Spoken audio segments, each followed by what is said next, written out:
Welcome students. আজকের আমাদের বিষয় পৃথিবীর অন্দরমহল প্রথম পর্ব। আমরা পৃথিবীর অন্দরমহল সম্পর্কে জানব। প্রথমেই বলে নিই যে আমরা কিন্তু পৃথিবী পৃষ্ঠে অবস্থান করেছি, অর্থাৎ পৃথিবীর বাইরে কিন্তু আমরা কি ঝুলে রয়েছি। কি কারণে? মাধ্যাকর্ষণ শক্তির কারণে।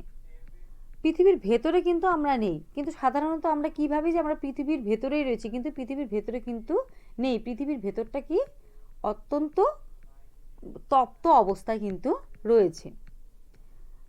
জানা গেছে প্রতি 33 মিটার গভীরতায় প্রায় 1 ডিগ্রি সেন্টিগ্রেড করে কিন্তু পৃথিবীর অভ্যন্তরে তাপমাত্রা কিন্তু বাড়তে থাকে। পৃথিবী পৃষ্ঠের গড় তাপমাত্রা যদি 15 ডিগ্রি সেন্টিগ্রেড হয়, তাহলে আমরা কিন্তু অঙ্কের হিসেবে বুঝতেই পারি যে একটা মানে যেখানে হচ্ছে সোনার খনিগুলো, যেমন হচ্ছে রবিনসন দ্বীপ, সেখানে সোনার খনির শ্রমিকদের কতটা গরম সহ্য করতে হয়, বোঝা গেল। তাহলে পৃথিবী পৃষ্ঠের গড় তাপমাত্রা যদি 15 ডিগ্রি সেন্টিগ্রেড হয়, তাহলে কিন্তু সেই খনিতে যে কাজ করে সেই শ্রমিকদের কতটা গরম তাহলে সহ্য করতে হয়, তাহলে সেটা বুঝতেই পারছো। তাহলে পৃথিবীর কেন্দ্রে কিন্তু যত ভেতরে যাওয়া যায় তাপমাত্রা কিন্তু পরিমাণ বাড়তে থাকে। আমরা সাধারণত জানি যে উচ্চতা বাড়ার সাথে সাথে তাপমাত্রা কি হয়, কমতে থাকে। তাই কিন্তু আমাদের সমভূমির তুলনায় কিন্তু পাহাড়ি অঞ্চলে, পার্বত্য অঞ্চলে কিন্তু তাপমাত্রা কি হয়, কম হয়, তাই তো। কিন্তু অভ্যন্তরভাগে কিন্তু ঠিক তার বিপরীত অবস্থা, অর্থাৎ যত গভীরতায় যাওয়া যায় তাপমাত্রার পরিমাণ কিন্তু ক্রমশই বাড়তে থাকে। এখন আমরা এই পৃথিবীর রহস্যগুলো নিয়ে কিন্তু একটু জানব। প্রথমত দেখো, বলছি যে আগ্নেয়গিরির মুখ থেকে গলিত তরল উত্তপ্ত লাভা বের হয়। কখনো কখনো প্রবল ভূমিকম্পে ভূপৃষ্ঠ কেঁপে ওঠে। উষ্ণ প্রস্রবণে ভূগর্ভ থেকে ফুটন্ত জল বের হয়। তাহলে এগুলো কিন্তু পৃথিবীর এক একটা কি রহস্য, তাই তো। যে আগ্নেয়গিরির মুখ থেকে গলিত অর্ধতরল উত্তপ্ত লাভা বেরোচ্ছে, কখনো ভূপৃষ্ঠ কেঁপে উঠছে, যেটাকে আমরা ভূমিকম্প বলি, এবং কখনো বা উষ্ণ প্রস্রবণে ভূগর্ভ থেকে কিন্তু ফুটন্ত জলও বেরোচ্ছে। পৃথিবী কিন্তু মাঝে মধ্যে বুঝিয়ে দেয় তার ভেতরে কি আছে। পৃথিবীর সৃষ্টি হয়েছিল আজ থেকে প্রায় কত কোটি বছর আগে? 460 কোটি বছর আগে। তখন কিন্তু পৃথিবী ছিল প্রচণ্ড উত্তপ্ত একটা গ্যাসীয় পিণ্ড। সময়ের সাথে সাথে উপরিপৃষ্ঠটা আগে ঠান্ডা হয়ে শক্ত হয়ে গেছে, কিন্তু ভেতরের অভ্যন্তর ভাগটা কিন্তু এখনো বিরাট বড় অগ্নিকুণ্ড হয়ে আছে। অর্থাৎ এর তাপমাত্রা কিন্তু মানে প্রচণ্ড বেশি। আজকে আমরা কিন্তু একটা উদাহরণ মাধ্যমে কিন্তু সহজেই বুঝে নিতে পারি বিষয়টি, যে একটা বাটিতে গরম দুধ ঢাললে উপরটা ঠান্ডা হয়ে যায়, তাই তো, ঠান্ডা হয়ে যায়, তোমরাও বাড়িতে দেখেছো, ঠান্ডা হয়ে যায়, সর পড়ে, কিন্তু নিচটা কিন্তু অনেকক্ষণ পর্যন্ত গরম থাকে। ঠিক আমাদের পৃথিবীর রহস্যটাও কিন্তু ঠিক তাই। অর্থাৎ ভূপৃষ্ঠের তাপমাত্রা উপরিপৃষ্ঠটা আগে ঠান্ডা হয়ে শক্ত হয়ে গেছে, কিন্তু অভ্যন্তর ভাগটা কিন্তু এখনো সেই উত্তপ্ত অগ্নিকুণ্ড কিন্তু হয়ে আছে। এখন আমরা এই পৃথিবীর যে রহস্যগুলো, তার মধ্য দিয়ে এই যে মানে যে বিষয়গুলো রয়েছে সেগুলো একটু জানব। প্রথমে আমরা জানব ম্যাগমা কি, ম্যাগমা সম্পর্কে জানব। ভূগর্ভের পদার্থ প্রচণ্ড চাপ ও তাপে গ্যাস বাষ্প মিশ্রিত হয়ে গলিত অবস্থায় থাকলে তাকে বলা হচ্ছে কি, ম্যাগমা। ভূগর্ভের পদার্থগুলো যখন প্রচণ্ড চাপ এবং তাপে গ্যাস এবং বাষ্প মিশ্রিত হয়ে গলিত অবস্থায় থাকে, তখন তাকে বলা হয় কি, ম্যাগমা। দেখো চিত্রে, দেখো ম্যাগমাটা আমরা বুঝতেই পারছি, এরকম গলিত অবস্থায় থাকে, প্রচণ্ড তপ্ত। আজকে আমরা আগুনের রংটা জানি কিরকম, তাই তো। দেখো ম্যাগমাও কিন্তু, কারণ কি এখানে তাপমাত্রা অনেক বেশি, তাই তরল অবস্থায় রয়েছে এবং খুব তপ্ত অবস্থায় রয়েছে। তারপরে আমরা জানবো যে লাভা কি। ভূগর্ভের গলিত উত্তপ্ত অর্ধতরল ম্যাগমা যখন ফাটল দিয়ে ভূপৃষ্ঠের বাইরে বেরিয়ে আসে, তখন তাকে বলা হচ্ছে লাভা। এটাকে কি বলা হচ্ছে, লাভা। অর্থাৎ ভূপৃষ্ঠের ফাটল দিয়ে কিন্তু বাইরের দিকে বেরিয়ে আসছে। তাপ বাড়লে পদার্থ গলে তরলে পরিণত হয়। তাপ বাড়লে পদার্থ কি হয়, গলে যায় এবং আয়তনে বাড়ে। আবার চাপ বাড়লে পদার্থের আয়তন কিন্তু কমে। চাপ যখন বাড়ে তখন পদার্থের আয়তনটা কি হয়, কমে। পৃথিবীর অভ্যন্তরে চাপ তাপ দুটোই খুব বেশি, তাহলে সেখানে পদার্থ কি অবস্থায় থাকবে, সেখানে কিন্তু পদার্থ গলিত এবং থকথকে এই দুটো অবস্থায় কিন্তু সেখানে বিরাজমান থাকবে। তাপ বাড়লে পদার্থ যেরকম গলে তরলে পরিণত হয়, তরলে পরিণত হয়ে যায় পদার্থ এবং আয়তনে সেটা বেড়ে যায়, ঠিক আছে। আবার চাপ বাড়লে পরে পদার্থের আয়তন কিন্তু কমে যায়। চাপটা যখন বাড়ে তখন পদার্থের আয়তনটা আবার কমে যায়। তার ফলে পৃথিবীর অভ্যন্তরে কিন্তু চাপ তাপটা দুটোই খুব বেশি, তাহলে কিন্তু সেখানকার পদার্থগুলো কিন্তু থকথকে তরল অবস্থায় অবস্থান করেছে। এখন আমরা যে পৃথিবীর এই যে রহস্যগুলো আস্তে আস্তে জানছি, যেমন ম্যাগমা জানলাম, লাভা জানলাম, এখন আমরা আরেকটি বিষয় সম্পর্কে জানবো যে প্রস্রবণ কি। হ্যাঁ, প্রস্রবণ কি? প্রস্রবণ হচ্ছে যেখানে মানুষের কোনো রকম হস্তক্ষেপ থাকে না, হ্যাঁ, সেখানে মানে একদমই প্রাকৃতিকভাবে মাটির নিচ থেকে যেখানে আপনা আপনি গরম ফুটন্ত জল বেরিয়ে আসে, সেটাকে বলা হচ্ছে কি উষ্ণ প্রস্রবণ। অর্থাৎ মাটির তলদেশ থেকে আপনা আপনি যখন জল বাইরের দিকে বেরিয়ে আসে তখন তাকে আমরা বলি প্রস্রবণ। এই প্রস্রবণেরই একটি ভাগ হচ্ছে কি উষ্ণ প্রস্রবণ। অর্থাৎ মাটির তল থেকে যখন, মাটির নিচ থেকে যখন আপনা আপনি গরম ফুটন্ত জল বেরিয়ে আসে অনবরত, তখন তাকে বলা হচ্ছে কি উষ্ণ প্রস্রবণ। আমাদের পশ্চিমবঙ্গে কিন্তু বক্রেশ্বরে এরকম উষ্ণ প্রস্রবণ দেখতে পাওয়া যায়। ভৌমজল, আমরা নামটা খুব শুনি, ভৌমজল পৃথিবীর ভেতরকার জল, পৃথিবীর ভেতরে যে জলটা থাকে তাকে বলা হচ্ছে কি ভৌমজল।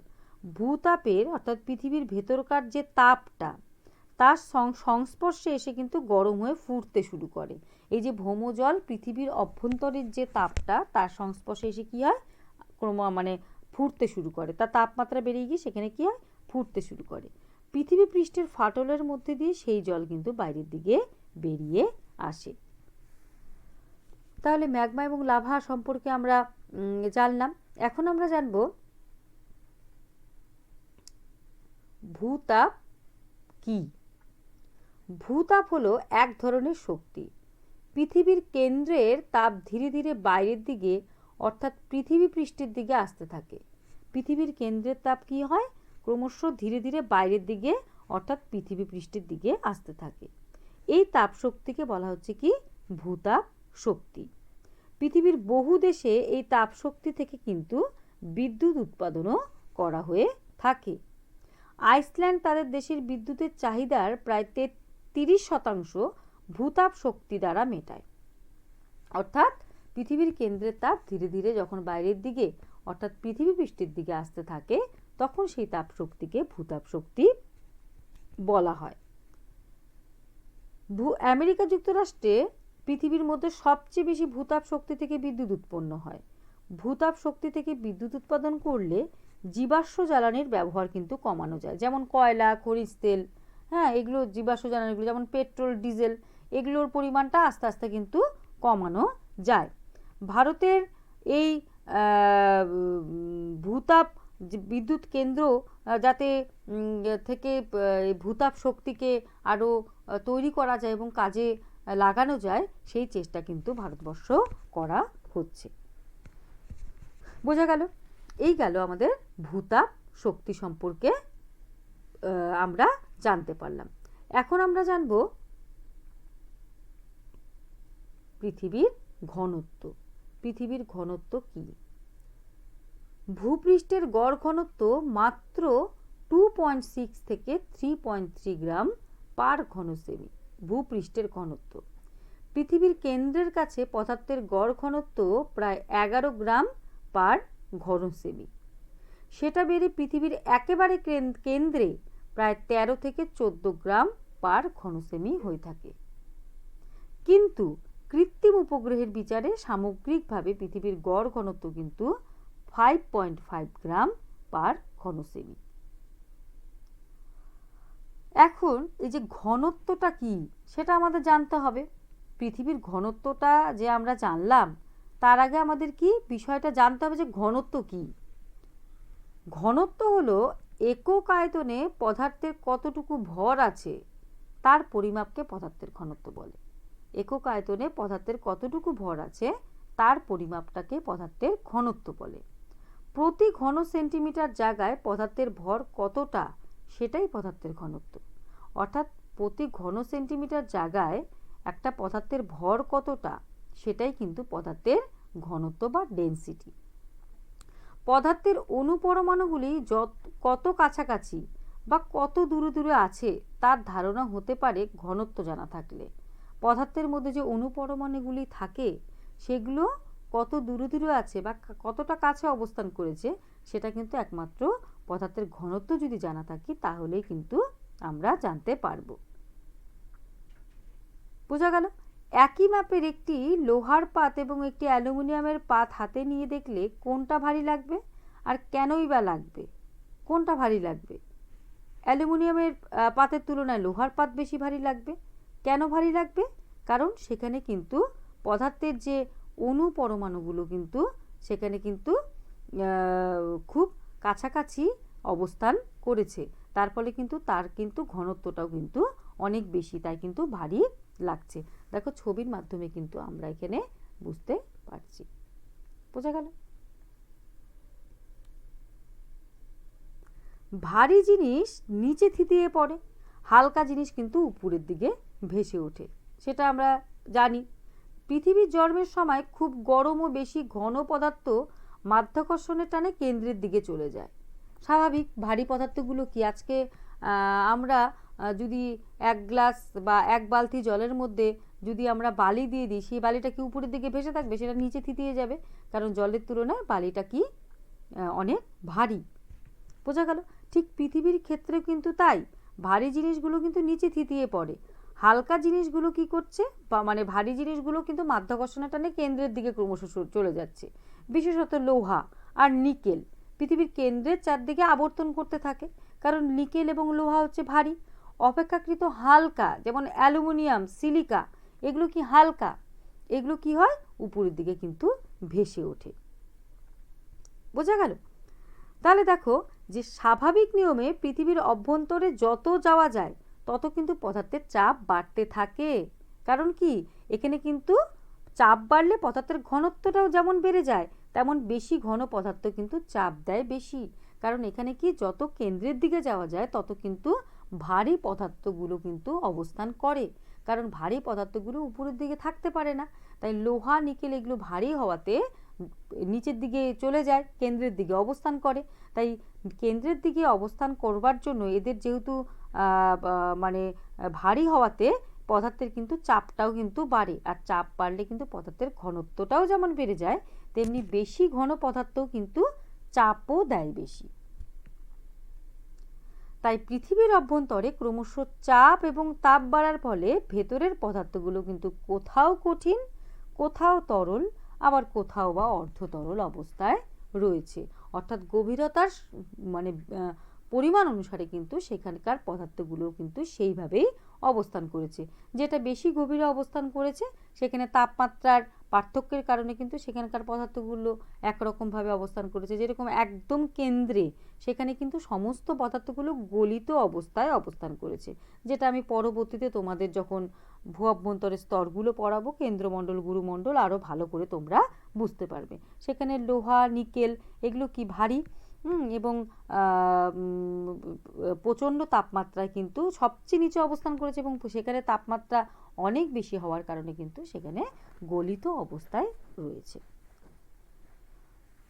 এখন আমরা জানব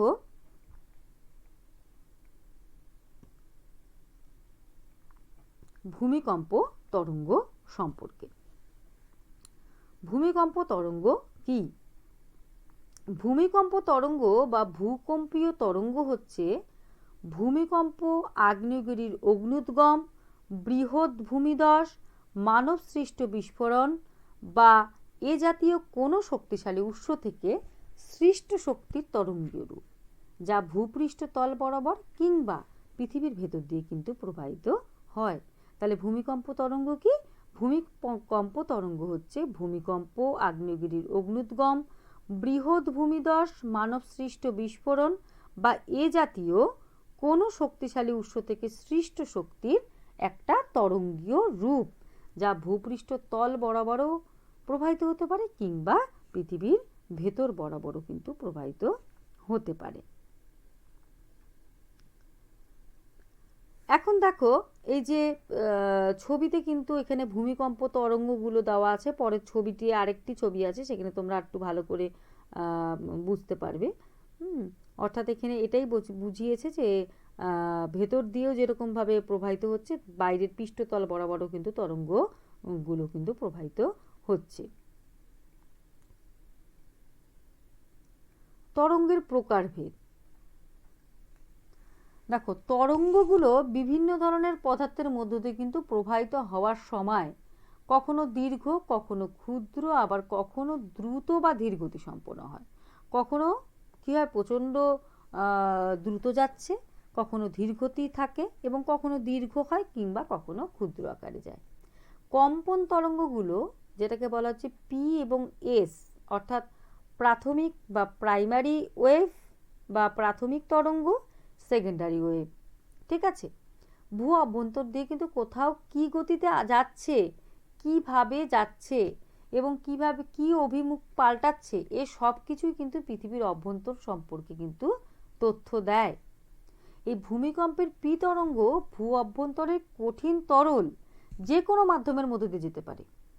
পি তরঙ্গ দেখো ছবিতে, দেখো ভূমিকম্পের উৎপত্তি স্থল এস তরঙ্গ, এস তরঙ্গ, পি তরঙ্গ। শুধুমাত্র পি তরঙ্গ যে কোনো স্তরের মধ্যে দিয়ে প্রবাহিত হতে পারে, যে কোনো স্তরের মধ্যে দিয়ে প্রবাহিত হচ্ছে কিন্তু। ঠিক আছে, কিন্তু দেখা যাচ্ছে যে এস তরঙ্গ কিন্তু তরল বা অর্ধতরল মাধ্যমের মধ্য দিয়ে প্রবাহিত হতে পারে না। তরল বা অর্ধতরলের মধ্য দিয়ে কিন্তু প্রবাহিত হতে পারে না, শুধুমাত্র কঠিন মাধ্যমের মধ্য দিয়ে প্রবাহিত হতে পারে। বর্তমানে পৃথিবীর অভ্যন্তর সম্পর্কে জানতে ভূমিকম্প তরঙ্গের গতিবিধি খুবই সাহায্য করেছে। যে ভেতরের অভ্যন্তর ভাগটা কেমন সেটা জানবার জন্য কিন্তু এই ভূমিকম্প তরঙ্গ কিন্তু যথেষ্টই সাহায্য করেছে। এই ভূমিকম্প তরঙ্গের মাধ্যমে কিন্তু জানা যায় যে কিভাবে সেখানে ভূ অভ্যন্তরের কী অবস্থা রয়েছে। ভূমিকম্প তরঙ্গ ও আগ্নেয়গিরির জ্বালামুখ থেকে বেরোনো লাভা পর্যবেক্ষণ করে বিজ্ঞানীরা কিন্তু পৃথিবীর অভ্যন্তরকে প্রধানত তিনটি স্তরে ভাগ করেছে বা তিনটি স্তরের সন্ধান পেয়েছে। একেবারে উপরে আছে ভূত্বক, যেটাকে ক্রাস্টও বলা হয়। ভূত্বকের নিচে অবস্থান করেছে গুরুমণ্ডল, যাকে আরেকটি নাম রয়েছে ম্যান্টল। আর একেবারে নিচে বা পৃথিবীর কেন্দ্রের চারদিকে অবস্থান করেছে কেন্দ্রমণ্ডল, যাকে কোর বলা হচ্ছে। বোঝা গেল? দেখো ছবিটিতে আমি ভালো করে আমরা একটু বুঝে নিয়ে দেবো। দেখো ভূমিকম্পের উৎপত্তি স্থল অর্থাৎ উৎসস্থল, যেখান থেকে ভূমিকম্প উৎপত্তি ঘটে, এখান থেকে উৎপত্তি হয়ে কিন্তু উৎসস্থল থেকে কিন্তু সোজাসুজি উপরের দিকে চলে আসে এবং উপরে ভূপৃষ্ঠে এসে যেখানে এসে ধাক্কা খায়, যেখানে এসে প্রথম পৌঁছয়, হ্যাঁ, সেটাকে বলা হচ্ছে কি ভূমিকম্পের উপকেন্দ্র। যতক্ষণ না পর্যন্ত উপরে এসে না পৌঁছে ততক্ষণ পর্যন্ত কিন্তু আমরা কম্পন অনুভব করতে পারি না। এর জন্য কিন্তু যখন উপরে এসে ধাক্কাটা দেয় তখনই কিন্তু আমরা কম্পন অনুভব করতে পারি। এরকমই ভূমিকম্পের তরঙ্গগুলোকে আবার কতগুলো ভাগে ভাগ করা হয়েছে। যেমন পি তরঙ্গ, যেটা প্রথম সবার আগে এসে কিন্তু ভূপৃষ্ঠে পৌঁছয়, তাকে বলা হচ্ছে পি তরঙ্গ। এই পি তরঙ্গ প্রতিটি মাধ্যমের মধ্যে দিয়ে যেতে পারে, কঠিন তারপর তরল, অর্ধতরল, সব মাধ্যমের মধ্যে দিয়ে যেতে পারে। এবং পি তরঙ্গের পরে এসে যে তরঙ্গ ভূপৃষ্ঠে পৌঁছায় তাকে বলা হচ্ছে সেকেন্ডারি ওয়েভ বা এস তরঙ্গ। ঠিক আছে, এই এস তরঙ্গ কিন্তু তরল বা অর্ধতরল মাধ্যমের মধ্য দিয়ে কিন্তু প্রবাহিত হতে পারে না, শুধুমাত্র কঠিন মাধ্যমের মধ্য দিয়ে প্রবাহিত হতে পারে। এছাড়াও আরও তরঙ্গ রয়েছে, যেরকম পৃষ্ঠ তরঙ্গ, হ্যাঁ, র্যালে তরঙ্গ, লাভ তরঙ্গ। তাহলে এই তরঙ্গের কিন্তু আরও কতগুলো ভাগ রয়েছে। বোঝা গেল? তাহলে এই ভূমিকম্প তরঙ্গের মাধ্যমে কিন্তু এই গতিবিধি, হ্যাঁ, ভূ অভ্যন্তরের সম্পর্কে কিন্তু আমরা তথ্য পাই এবং সহজেই কিন্তু বুঝতে পারি। তাহলে তরঙ্গ ব্যাপারটাও তোমাদের একটু জানতে হবে। আমি একটু ছোট উদাহরণের মাধ্যমে বুঝিয়ে দিই যে একটি পুকুরের মধ্যে যদি তোমরা একটি পাথর ছোড়ো, তাহলে পাথর ছোড়ার পর কিন্তু পাথরটা যখন ডুবে যায়, হ্যাঁ, তখন কিন্তু সেখানে কিন্তু একটা ঢেউয়ের সৃষ্টি হয় সার্কেল আকারে, হ্যাঁ, গোল গোল যত দূর থেকে তুমি দেবে, হ্যাঁ, সেখানে কিন্তু একটা সার্কেলের সৃষ্টি হয় গোল গোল, সেটাকেই বলা হচ্ছে কি তরঙ্গ, অর্থাৎ ওয়েভ। সেটাকে কি বলা হচ্ছে? তরঙ্গ। তাহলে আজকে আমরা কি কি জানলাম? আজকে আমরা ভূ অভ্যন্তরের যে বিষয়গুলো, যেরকম ম্যাগমা কি, লাভা কি, হ্যাঁ, এবং পৃথিবীর রহস্যের মধ্যে কি কি রয়েছে, এই যে ম্যাগমা রয়েছে, লাভা রয়েছে, কখনো ভূমিকম্প হচ্ছে, কখনো ভূমিধস হচ্ছে, কখনো বা হঠাৎ করে উষ্ণ প্রস্রবণ দেখা দিচ্ছে, অগ্ন্যুদ্গম দেখা দিচ্ছে। তাহলে এই সমস্ত ঘটনাগুলো কিন্তু পৃথিবীর মধ্যে অনবরত ঘটে চলেছে। এগুলো কিন্তু প্রত্যেকটিরই কিন্তু এক একটা ব্যাখ্যা রয়েছে, অর্থাৎ কারণ রয়েছে। সেই কারণগুলো সম্পর্কে কিন্তু আমরা ছোট ছোট করে আজকে কিন্তু জানলাম। যেরকম তরঙ্গ সম্পর্কে জানলাম, অর্থাৎ ভূমিকম্পেরই একটা পার্ট, এটা হচ্ছে তরঙ্গ। বোঝা গেল? তাহলে আজকের ক্লাস আমি এখানেই শেষ করছি। তোমরা খুব ভালো করে ছবি দেখে দেখে কিন্তু পড়াটি পড়বে।